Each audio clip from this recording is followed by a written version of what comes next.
ഒരു മനുഷ്യൻ മരണപ്പെട്ടതിന് ശേഷം മുഅ്മിനീങ്ങളായ ആളുകൾ ആ മരണപ്പെട്ട വ്യക്തിയെ എങ്ങനെയാണ് വിലയിരുത്തുന്നത് എന്നത് അള്ളാഹുവിൻ്റെ അടുക്കൽ അദ്ദേഹത്തിനുള്ള സ്വീകാര്യതയുടെ അടയാളമാകുന്നു എന്ന്. മനുഷ്യന് ഭൂമിയിൽ നിന്ന് ലഭിക്കാവുന്ന ഏറ്റവും പ്രധാനപ്പെട്ട 2 സർട്ടിഫിക്കറ്റുകൾ, ഒന്ന് അവൻ്റെ മരണം വർണ്ണിക്കാൻ കഴിയുന്ന തരത്തിലാവുക, അതിനെയാണ് നമ്മൾ നല്ല മരണം എന്ന് പറയുന്നത്. വാപ്പ മരിച്ചു, അങ്ങനെ നമ്മൾ ദുആ ചെയ്യാനും മയ്യത്ത് നിസ്കരിക്കാനും ഒക്കെ വേണ്ടി ചെന്നു. മോനോട് ചോദിച്ചു, എന്തായിരുന്നു വാപ്പാക്ക് ദണ്ണം എന്ന് ചോദിച്ചു. അതിൽ മോൻ പറഞ്ഞു, പ്രത്യേകിച്ചൊന്നും ഉണ്ടായിരുന്നില്ല. മഗ്‌രിബ് നിസ്കാരം കഴിഞ്ഞ് വാഖീൻ തബാറക്കൊക്കെ ഓതി, യാസീൻ ഓതി തോരന്ന് ഇശ വാങ്കൊടുത്ത ഉടനെ നിസ്കരിച്ച് ഭക്ഷണം കഴിച്ച് മൂത്രമൊഴിച്ച് ഒതുണ്ടാക്കി കിടക്കാൻ പോയോടത്തുനിന്ന് എനിക്കെന്തോ ഒരു സുഖല്യായി ഉണ്ട് എന്ന് പറഞ്ഞു. ഞങ്ങളെല്ലാവരും കൂടി ഓടിച്ചെന്ന് കട്ടിലുമൊക്കെ എടുത്ത് കിടത്തി പടിഞ്ഞാട്ട് തിരിഞ്ഞിടന്നിട്ട് ലാ ഇലാഹ ഇല്ലല്ലാഹ് ഉറക്ക 3 വട്ടം പറഞ്ഞങ്ങാണ്ട് പിന്നെ ഒരു ശ്വാസം ഒന്നിങ്ങനെ വലിച്ചു. പിന്നെ വാപ്പ മുണ്ടിയില്ല എന്ന് പറയുമ്പോൾ സംഗതി പറയണത് മരിച്ചതാണെങ്കിലും പറയണതിനൊരു സുഖമുണ്ട്, കേൾക്കണതിനൊരു സുഖമുണ്ട്. ഇതിനാണ് നല്ല മരണം എന്ന് പറയുന്നത്. ഒരു മനുഷ്യന് ദുന്യാവെന്ന് കിട്ടുന്ന വലിയൊരു അംഗീകാരമാണ് ഹുസ്നുൽ ഖാത്തിമ എന്ന് പറയുന്ന നല്ല മരണം. രണ്ടാമത്തതാണ് ഒരു മനുഷ്യൻ മരണപ്പെട്ടതിന് ശേഷം ആ മനുഷ്യനെ കുറിച്ച് ആളുകൾ, മുഅ്മിനീങ്ങളായ ആളുകൾ നല്ലത് പറയുക എന്നത്. ചില സ്ഥലത്ത് നമ്മൾ മരിച്ചോടത്ത് പോകും. മരിച്ചോടത്ത് എന്നാൽ മയ്യത്തൊക്കെ കണ്ട് ദ്വായൊക്കെ കഴിഞ്ഞ് പോരുമ്പോൾ പറയും, എന്തോരം നല്ല മനുഷ്യനായിരുന്നു കേട്ടോ, മുഖത്ത് കണ്ട് നോക്കിയാൽ മരിച്ചു എന്ന് തോന്നൂല, ചിരിച്ചിങ്ങനെ കിടക്കാന്നേ തോന്നുള്ളൂ എന്ന് പറയുകയാണെങ്കിൽ അത് അയാൾക്ക് ലഭിക്കുന്ന വലിയൊരു അംഗീകാരമാണ്. ചില സ്ഥലത്ത് മരിച്ചോടത്ത് പോയാൽ പോരുമ്പോൾ പറയും, ഇനിയിപ്പോൾ ഒന്നും ഉണ്ടണ്ട മരിച്ചില്ലേ എന്ന് പറയുകയാണെങ്കിൽ അതിൻ്റെ അർത്ഥം അതിനെയാണ് മോശപ്പെട്ട മരണം എന്ന് പറയുന്നത്. അപ്പം മുഅ്മിനീങ്ങളായ ആളുകൾ 2 വർഷമായി ഒരു മനുഷ്യൻ മരണപ്പെട്ടിട്ട് അദ്ദേഹത്തെക്കുറിച്ച് ഖൈറായ കാര്യങ്ങൾ പറഞ്ഞുകൊണ്ടേയിരിക്കുന്നു എന്നത് ജീവിതം ഖൈറായിരുന്നു എന്നതിൻ്റെ ഏറ്റവും പ്രധാനപ്പെട്ട തെളിവാണ്. മഹാനായ സയ്യിദ് ഹൈദർ അലി ശിഹാബ് തങ്ങൾ വളരെ താഴേക്കിടയിലേക്ക് ഇറങ്ങി നോട്ടീസ് ഒട്ടിച്ച് ബക്കറ്റ് പിരിവൊക്കെ നടത്തി അങ്ങനെ പ്രവർത്തിച്ച ഒരാളല്ല. നല്ല ഘനഗാംഭീര്യമുള്ള ശബ്ദത്തോടുകൂടി ആകർഷണീയമായ തരത്തിൽ പ്രസംഗിക്കുന്ന ഒരു പ്രഭാഷകനുമല്ല. അതേസമയത്ത് കേരളത്തിലെ ഏറ്റവും ആകർഷണീയനായ ഒരു നേതാവിൻ്റെ പേര് പറഞ്ഞാൽ പറയാൻ പറ്റിയ പേര് സയ്യിദ് ഹൈദർ അലി ശിഹാബ് തങ്ങൾ എന്നാണേനും. ഈ പറയപ്പെട്ട കാര്യമൊന്നും ഇല്ലേനും, എന്നാൽ പേര് പറഞ്ഞാൽ ഹൈദർ അലി ശിഹാബ് തങ്ങളെ പേരാണ് പറയും ചെയ്യുക. അപ്പോൾ പിന്നെ ഹൈദർ അലി ശിഹാബ് തങ്ങൾക്കുണ്ടായിരുന്ന പ്രത്യേകത എന്തായിരുന്നു എന്നതാണ് പഠിക്കേണ്ടത്. സയ്യിദ് ഹൈദർ അലി ശിഹാബ് തങ്ങൾ വഫാത്തായ ഉടനെ എറണാകുളത്ത് നടത്തിയ മഹാനവറുകളുടെ വലിയൊരു അനുസ്മരണ പരിപാടിയിൽ ഒരുപാട് പ്രധാനികളായ ആളുകൾ പങ്കെടുക്കുകയുണ്ടായി. ഞാനത് നേരത്തെ കേട്ടിരുന്നു. ഈ അടുത്ത് ഈ പരിപാടി KKS തങ്ങളെ ഏൽപ്പിച്ചപ്പോൾ ഒന്നുകൂടിയും കേട്ടു. എല്ലാവർക്കും ഈ 2 മിനിറ്റ് 3 മിനിറ്റാണ് സംസാരിക്കാൻ അവസരം കൊടുത്തിട്ടുള്ളത്. എല്ലാവരും പറയുന്നത് സൗമ്യശീലനായിരുന്നു എന്നൊരു വാക്കാണ്. സത്യത്തിൽ അത് തസവുഫിലെ ഏറ്റവും പ്രധാനപ്പെട്ട ഒരു വാക്കാണ്, സൗമ്യശീലനായിരുന്നു എന്ന ഒരു വാക്ക്. നിലപാടുകളിൽ വെച്ച് ഏറ്റവും വലിയ നിലപാട് മിണ്ടാതിരിക്കുക എന്നുള്ള നിലപാടാണ്, വർത്തമാനം പറയാന്നുള്ള നിലപാടല്ല.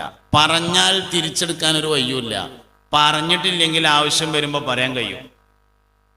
അധിക സമയവും സംസാരിക്കാതിരുന്നു എന്നതാണ് ഞാൻ മനസ്സിലാക്കുന്ന ഹൈദർ അലി ശിഹാബ് തങ്ങളുടെ ഏറ്റവും പ്രധാനപ്പെട്ട നിലപാട് എന്നതാണ്. മൗനം വാചാലമാക്കുക എന്നാണ് അതിന് പറയുക. മുസ്തഫ നബി സല്ലല്ലാഹു അലൈഹി വസല്ലം പറഞ്ഞ ഒരു ഹദീസിനെ ഹുജ്ജത്തുൽ ഇസ്ലാം അബൂ ഹാമിദുൽ ഗസാലി റളിയല്ലാഹു അൻഹു തൻ്റെ ഇഹ്യയിൽ എടുത്തുദ്ധരിക്കുന്നുണ്ട്. മൻ സമത്ത നജ, മൗനിയായ ആൾ വിജയിച്ചിരിക്കുന്നു എന്നാണ് അതിൻ്റെ അർത്ഥം. വാചാലമായി സംസാരിക്കുക, ധാരാളമായി സംസാരിക്കുക, അങ്ങനെയുള്ളൊരു പ്രകൃതക്കാരനായിരുന്നില്ല യഥാർത്ഥത്തിൽ ഹൈദർലി ശിഹാബ് തങ്ങൾ. എന്നാൽ തങ്ങളെ ജനകീയമാക്കിയത് മിണ്ടാതിരുന്നു എന്ന് തന്നെയാണ്. ഇതെല്ലാം ചേർന്ന ഒരു മഹത്തായ സ്വഭാവത്തെയാണ് നമ്മൾ തസവ്വുഫ്, സൂഫിസം എന്നെല്ലാം പറയുന്നത്. മഹാനായ സയ്യിദ് ഹൈദർലി ശിഹാബ് തങ്ങൾ അതിൽ വളരെ ഉന്നതമായ സ്ഥാനം അലങ്കരിച്ചിരുന്ന ആളാണ് എന്ന് മനസ്സിലാക്കാൻ ഹൈദർലി ശിഹാബ് തങ്ങൾ തുടങ്ങി വെച്ച മജ്‌ലിസുന്നൂറിന്റെ സദസ്സിന്റെ എണ്ണം മാത്രം എടുത്താൽ മതി, വേറൊന്നും എടുക്കേണ്ടി വരില്ല. ഒരു മനുഷ്യന് അങ്ങനെ ഒരു ഭാഗ്യം ഉണ്ടാവുക എന്ന് പറഞ്ഞാൽ ആ ഭാഗ്യം രണ്ടുപേർക്ക് കിട്ടിയെന്ന് ഞാൻ മനസ്സിലാക്കുന്നത്, ഒന്ന് മജ്‌ലിസുന്നൂർ എന്ന ബദരിയത്തുൽ മങ്കൂസിയയുടെ രചയിതാവായ കോഡൂർ നിവാസിയായ പഴയകാല 100 വർഷങ്ങൾക്ക് മുമ്പ് കുട്ടികൾക്ക് ദർസ് നടത്തിക്കൊടുത്ത മുഹമ്മദ് മുസ്ലിയാർ എന്ന വലിയൊരു മുദരിസ്. രണ്ടാമത് ആ ഭാഗ്യം കിട്ടിയ ആള് പാണക്കാട് സയ്യിദ് ഹൈദർലി ശിഹാബ് തങ്ങൾ എന്ന നമ്മുടെ സമുന്നതനായ നേതാവിനാണ്. ഒരു മനുഷ്യൻ കുറഞ്ഞ കാലം കൊണ്ട്, നമ്മളിപ്പോൾ റജബ് ഷാബാനിലാണ് കടന്നുപോയിക്കൊണ്ടിരിക്കുന്നത്. റജബും ഷാബാനും ബറക്കത്തിന്റെ മാസമാണ്. മുസ്തഫ നബി സല്ലല്ലാഹു അലൈഹി വസല്ലം തങ്ങൾ ബറക്കത്തിന് ദുആ ചെയ്യാൻ വേണ്ടി പറയുകയും ചെയ്തിട്ടുള്ള മാസമാണ്.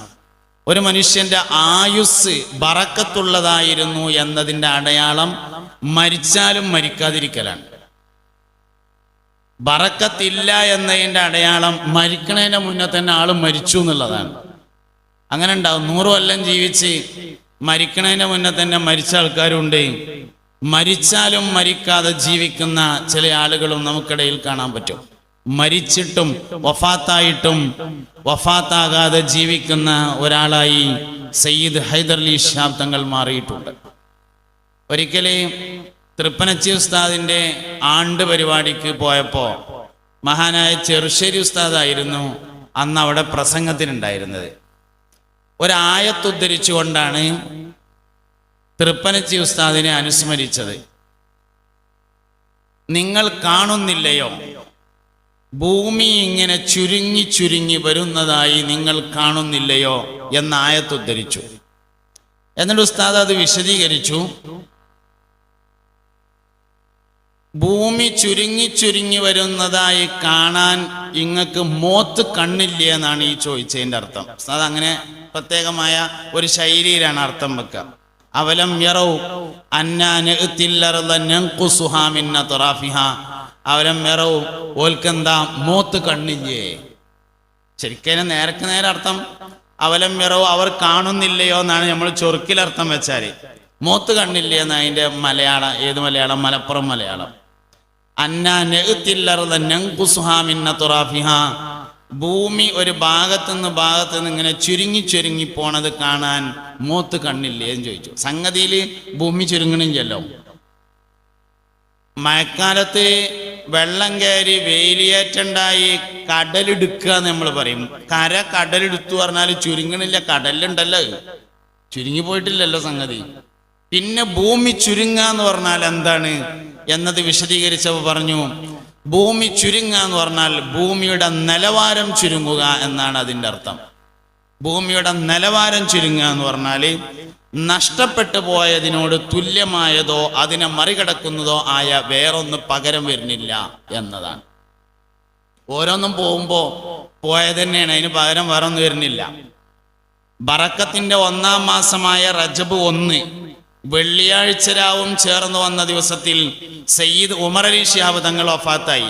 അതേമാതിരത്തൊരു സംഗതി പകരം വരുന്നില്ലല്ലോ. ആൾക്കാർ ഇവിടെ കുറെ ഉണ്ട്, ആൾക്കാരുണ്ടായിട്ട് അതേമാതിരത്തൊരു പകരം ഉമർ അലി ശിഹാബ് തങ്ങൾക്ക് പകരം എന്ന് പറയാവുന്ന ഒരു സംഗതി അത് ഏതാണെങ്കിലും മഹാനായ ശംസുൽ ഉലമാ റഹിമഹുല്ലാഹ് ലോകത്തോട് വിട പറഞ്ഞു, പകരം വേറൊന്നും വരുന്നില്ല. സയ്യിദ് മുഹമ്മദ് അലി ശിഹാബ് തങ്ങൾ വിട പറഞ്ഞു, പകരം വേറൊന്നും വരുന്നില്ല. കണ്ണിയത്തുസ്താദ് വിട പറഞ്ഞു, പകരം വേറൊന്നും വരുന്നില്ല. പോയതിന് പകരം ആ പോയതന്നെ ഉള്ളൂ എന്നതാണ്. അപ്പൊ ചെറുശ്ശേരി ഉസ്താദ് ഇങ്ങനെ പ്രസംഗിച്ചു. ഓരോന്നിങ്ങനെ പോകുമ്പോ ഭൂമിയുടെ നിലവാരം ചുരുങ്ങുക എന്ന് പറഞ്ഞാൽ മൗത്തുൽ ഉലമാഇ വസ്സുലഹാ, ആലിമീങ്ങളും സ്വാലിഹീങ്ങളും മരണപ്പെടുക എന്നതാണ്. ഇൽമും സിയാദത്തും ഒരുമിച്ച അപൂർവം ആളുകളാണ് ഉണ്ടായിരിക്കുക എന്നൊരിക്കൽ അത്തിപ്പറ്റ ഉസ്താദ്, അള്ളാഹു അവരുടെ ദർജ ഉയർത്തട്ടെ, അസ്ഹരി തങ്ങളുടെ അനുസ്മരണ പരിപാടിയിൽ പറഞ്ഞത് ഞാൻ ഓർക്കുന്നുണ്ട്. അസ്ഹരി തങ്ങൾ പാപ്പാന്റെ അനുസ്മരണ പരിപാടി കുളമംഗലം പള്ളിയിൽ നടന്നപ്പോൾ അത്തിപ്പറ്റ ഉസ്താദ് വന്നിരുന്നു. ഒന്നാമത്തെ അനുസ്മരണ പരിപാടി, ആദ്യത്തെ ആണ്ട്. അപ്പോൾ ഉസ്താദ് അല്പസമയം സംസാരിച്ചു. ആ സംസാരത്തിന്റെ ചുരുക്കം ഇതാണ്: ഇൽമും സിയാദത്തും ഒരുമിച്ച ആളുകൾ അപൂർവമായിട്ടാണ് വരുന്നത്. ഇവിടെ വരക്കൽ മുല്ലക്കോയ തങ്ങളെ അനുസ്മരിക്കുകയുണ്ടായി. എന്നതുപോലെ സയ്യിദ് ഹൈദർ അലി ശിഹാബ് തങ്ങളെയാണ് അനുസ്മരിക്കാൻ ഞാൻ ഏൽപ്പിക്കപ്പെട്ടിട്ടുള്ളത്. ഇൽമും സിയാദത്തും ഒരുമിച്ച അപൂർവം ആളുകളിൽ ഒരാളായിരുന്നു സയ്യിദ് ഹൈദർ അലി ശിഹാബ് തങ്ങൾ എന്ന് മനസ്സിലാക്കാം. എല്ലാ നിലയിലും സമൂഹത്തെ സമുദ്ധരിക്കുന്നതിൽ റഹ്മത്തിന്റെ മനസ്സുള്ള ഒരു മനുഷ്യൻ. എല്ലാവർക്കും തങ്ങളവരുകളെ കുറിച്ച് ഒരുപാട് കാര്യങ്ങൾ പറയാനുണ്ടാവും. എനിക്കും ഒരുപാട് കാര്യമുണ്ട്. ഒരിക്കൽ എനിക്ക് ചീത്തയും കേട്ടിട്ടുണ്ട്. അവമാണല്ലോ പറയാ. ചീത്ത ആയിട്ട് എന്താ വെച്ചാൽ, ഞാൻ എന്തോ ഒരു കാര്യം പറഞ്ഞപ്പോൾ തങ്ങൾക്ക് മനസ്സിലായില്ല. അപ്പൊ ചീത്ത അറിഞ്ഞു. ഒരു മനുഷ്യനോടൊരു കാര്യം പറയുമ്പോൾ മനസ്സിലാകുന്ന രൂപത്തിൽ പറയണം എന്ന് പറഞ്ഞു. അതിന്റെ ശേഷം പിന്നെ എന്ത് കാര്യം പറയുമ്പോഴും മനസ്സിലാകുന്ന രൂപത്തിൽ പറയലുണ്ട്. അല്ല, ചീത്ത എന്നതിന് പറയാൻ പറ്റുമോന്ന് അറിയില്ല, ഒരു ഉപദേശം. എന്നാലും എനിക്കതൊരു നല്ലൊരു വലിയൊരു സംഭവമായി പറയാനാണ് യഥാർത്ഥത്തിൽ താല്പര്യമുള്ളത്.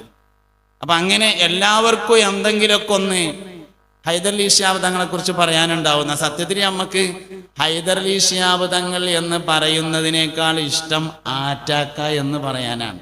മനസ്സിക്ക് ഒന്നുകൂടി ഇറങ്ങിച്ചെല്ലുന്ന ഒരു വർത്താനം യഥാർത്ഥത്തിൽ അതാണ്. സ്നേഹത്തിന്റെ വചനം എന്നാണ് അതിന് പറയാ. ഉമ്മയാണ് സ്നേഹത്തിന്റെ വചനത്തിൽ ഏറ്റവും മുമ്പന്തിയിൽ നിൽക്കുക എന്നാണ്. ഉമ്മാരാണ് സ്നേഹത്തിന്റെ വാക്ക് പറയുന്നതിൽ ഏറ്റവും മുമ്പന്തിയിൽ നിൽക്കുക. അപ്പൊ നമ്മൾ സ്നേഹത്തിന്റെ വചനമായി ഉപയോഗിക്കുന്ന ആ വാക്ക് പറയാനാണ് യഥാർത്ഥത്തിൽ നമുക്ക് എല്ലാവർക്കും കേൾക്കാനും താല്പര്യം. അതന്നെയാണ് പറയാനും താല്പര്യം അതിനോട് തന്നെയാണ്. ഒരു സമൂഹത്തെ വളരെ അച്ചടക്കത്തിലും കെട്ടുറപ്പിലും ചെയ്യേണ്ടതെല്ലാം ചെയ്തുകൊണ്ടും ചെയ്യേണ്ടാത്ത എന്തെല്ലാം ഉണ്ടോ അതെല്ലാം ഉപേക്ഷിച്ചുകൊണ്ടും സയ്യിദ് ഹൈദർ അലി ശിഹാബ് തങ്ങൾ ദീർഘകാലം കൊണ്ടു നടന്നു. ഓരോ സന്ദർഭങ്ങളിലും നമുക്ക് ആവശ്യമായ ഉപദേശങ്ങളും നിർദ്ദേശങ്ങളും തങ്ങൾ നൽകിക്കൊണ്ടിരുന്നു. വലിയൊരു കാഴ്ചപ്പാടിന്റെ ഉടമയൂടിയായിരുന്നു മഹാനായ സയ്യിദ് ഹൈദർ അലി ശിഹാബ് തങ്ങൾ എന്ന് കാണാൻ പറ്റും.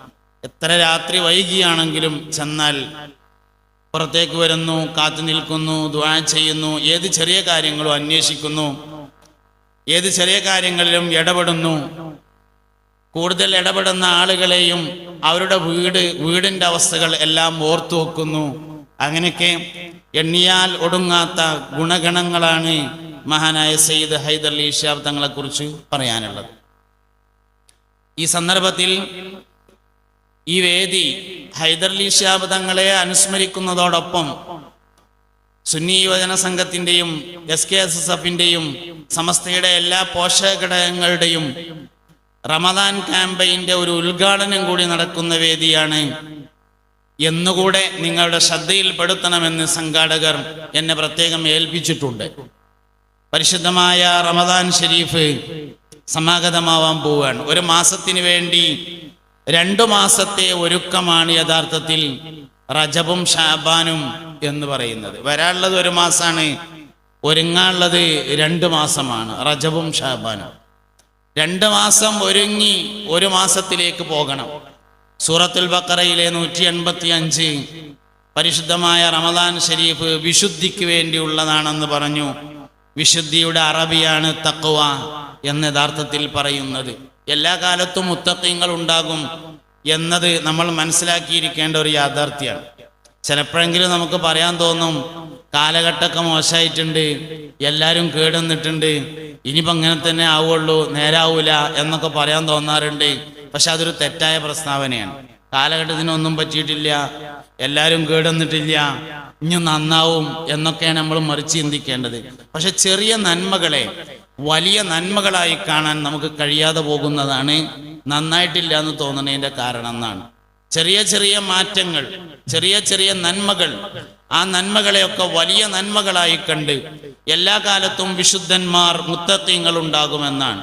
എല്ലാ കാലത്തും ഔലിയാക്കന്മാരുണ്ടാവും, എല്ലാ കാലഘട്ടത്തിലും മുഅ്മിനീങ്ങൾ ഉണ്ടാവും, എല്ലാ കാലത്തും ദുആക്ക് ഇജാബത്തുള്ളവരുണ്ടാവും, എല്ലാ കാലത്തും സാലിഹീങ്ങൾ ഉണ്ടാവും.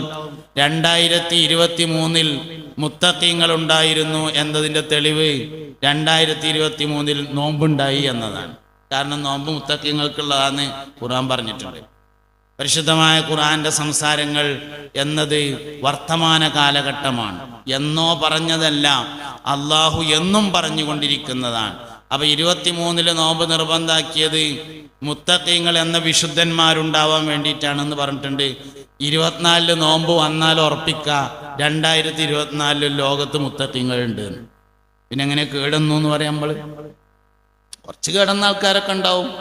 എന്ന് വെച്ചാൽ നല്ല മനുഷ്യന്മാരുണ്ട്, പക്ഷെ ചെറിയ നന്മകളെ വലിയ നന്മകളായി കാണാനും അതിനെ പരിപോഷിപ്പിക്കാനും കഴിയണം. അതുകൊണ്ട് ആ തരത്തിൽ റമദാൻ ക്യാമ്പയിനെയും നമ്മൾ ഉപയോഗപ്പെടുത്തണം എന്ന് സാന്ദർഭികമായി പറയാനും ദ്യോതിപ്പിക്കാനും നിങ്ങളെല്ലാവരെയും അറിയിക്കാനും കൂടി ഈ സന്ദർഭം ഉപയോഗപ്പെടുത്തുകയാണ്.